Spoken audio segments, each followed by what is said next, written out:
Assalamualaikum warahmatullahi wabarakatuh. Perkenalkan, saya Nifta Jaguro dari kelas 5B akan mempresentasikan hasil review jurnal saya dengan judul Profil Kualitas Udara Kota Cimahi, Provinsi Jawa Barat. Langsung ke materi.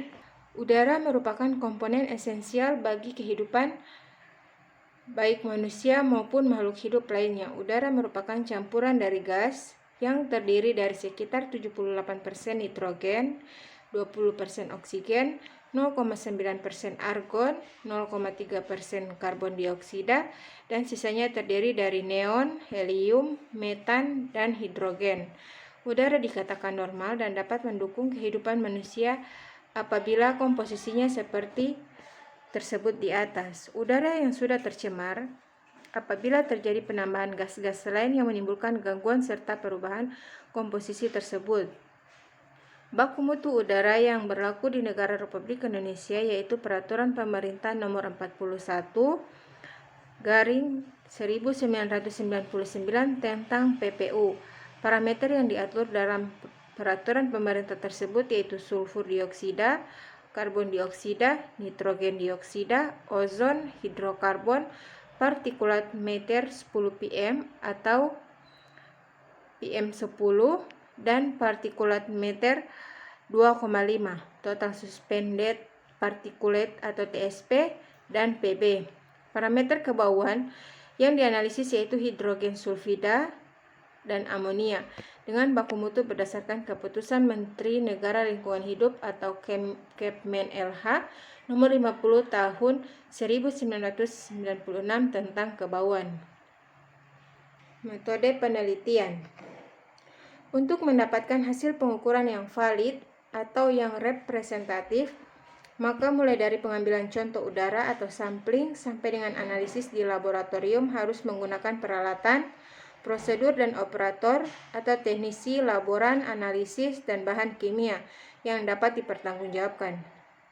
Pelaksanaan pengukuran kualitas udara ambien dapat dilakukan secara kontinu menggunakan peralatan automatik yang dapat mengukur zat pencemar secara langsung dan dengan cepat sehingga fluktuasi konsentrasi zat pencemar di udara ambien dapat dipantau. Analisis kualitas udara dilakukan di laboratorium PT Unilab Perdana yang telah mendapatkan akreditasi oleh KAN nomor LP-195-IDN. Pengambilan sampel dilakukan pada tanggal 15 September 2017, sedangkan untuk analisis di laboratorium dilakukan pada tanggal 15 sampai dengan 27 September 2017.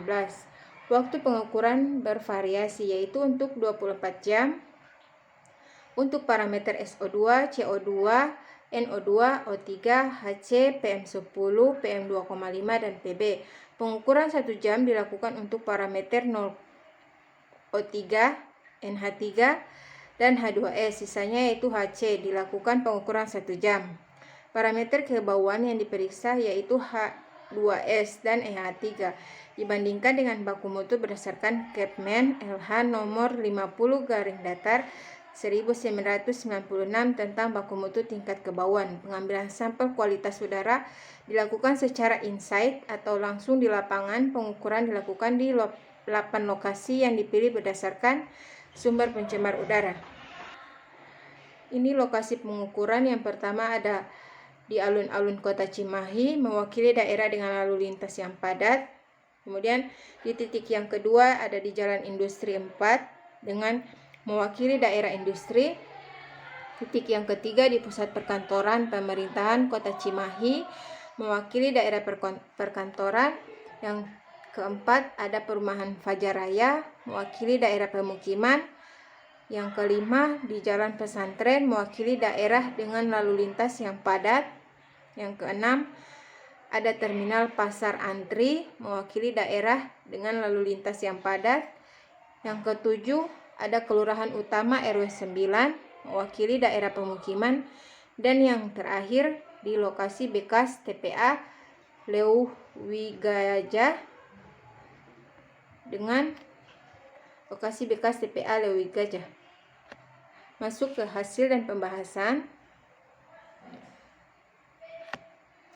ini adalah hasil sesuai dengan pengukuran berdasarkan parameter yang diukur, berdasarkan dengan titik lokasi yang diukur, dan waktu pengukuran. Berdasarkan hasil pengukuran konsentrasi, semua parameter kualitas udara dan kebauan udara ambeien di Kota Cimahi masih memenuhi baku mutu yang ditetapkan berdasarkan Peraturan Pemerintah Republik Indonesia Nomor 41 Garis Datar 1999 tentang PPU. Kebauan adalah bau yang tidak diinginkan dalam kadar dan waktu tertentu, yang dapat mengganggu kesehatan manusia dan kenyamanan lingkungan. Material yang menyebabkan polusi bau diantaranya yaitu sampah perkantoran, limbah padat, limbah cair, air selokan, sisa rumah tangga, dan lain sebagainya. Salah satu contohnya yaitu zat odoran atau NH3. Biasanya pada proses industri menyebabkan bau yang tidak sedap atau menyengat dan menyebabkan penyakit pada sistem pernafasan. Atau H2S pada kawah gunung yang masih aktif menimbulkan bau yang tidak sedap dan merusakkan indera penciuman dan metil sulfide. Terdapat banyak sekali senyawa pencemar HC di atmosfer. Umumnya, efek terhadap manusia terjadi karena sifat yang karsinogenik. Senyawa yang umum diketahui diemisikan dari kendaraan bermotor adalah benzen, butadin, dan PAH atau poliaromatik hidrokarbon.